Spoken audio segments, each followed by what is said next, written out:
Hello everyone, it's Just a Dad. Today I'm going to do a review on this Ring yard security sign.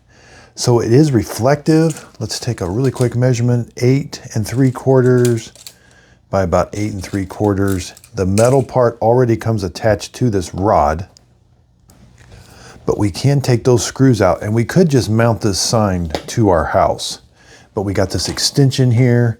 Now you could just put this in and then put this right into the ground like that. Or if you want it to stand up a little bit, that's what this is for.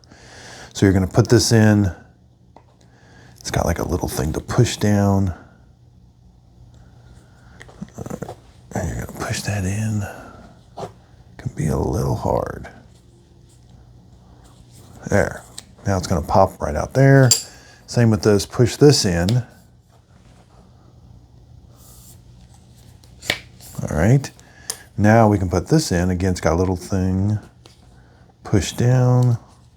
Everything's locked into place.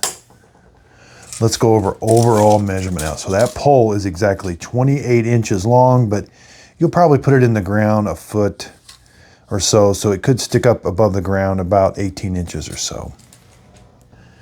You know, it does seem pretty sturdy.